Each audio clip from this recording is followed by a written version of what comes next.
మందికి Calvary temple అనగా దేవుని మందిరం అంటే నాకు చాలా ఇష్టము అన్నవాళ్ళు ఒకసారి చూపిస్తారా? మీకు సినిమా అంటే ఇష్టం అనుకోండి, ఆలస్యంగా సినిమాకి వెళ్తారా లేకపోతే ముందే సినిమాకి వెళ్తారా? ఎందుకు చెప్పండి?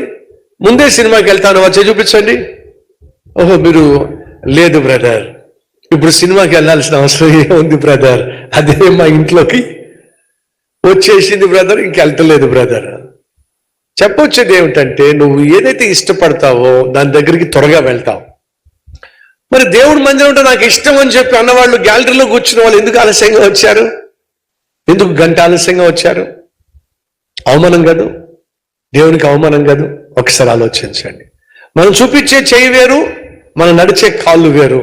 చేతులేమో ఎత్తేస్తూ ఉంటాయి, కాళ్ళు మాత్రం వెళ్దాంలే వెళ్దాంలే వెళ్దాంలే వెళ్దాంలే.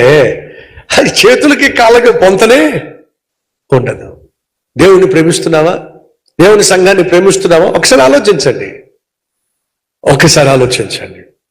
ప్రతివాడు సొంత కార్యాలు చూసుకుంటున్నాడు. మరి నా సంగతి ఎవరు చూస్తారు? ప్రభువా, నన్ను దీవించయ్యా, నన్ను దీవించయ్యా, నన్ను దీవించయ్యా, నాకు అది ఇవ్వయ్యా, నాకు ఇది ఇవ్వయ్యా, నాకు అది ఇవ్వయ్యా. ఎవరి కోసం? నా కోసం ప్రభువా. మరి నా కోసం ఏం చేస్తావు అది చెప్పు. అసలు నువ్వు దేవుని కోసం ఏం చేస్తావో చెప్పు. ఈరోజు నీ జీవితంలో అన్నీ నీ కోసమే కోరుకుంటున్నావు.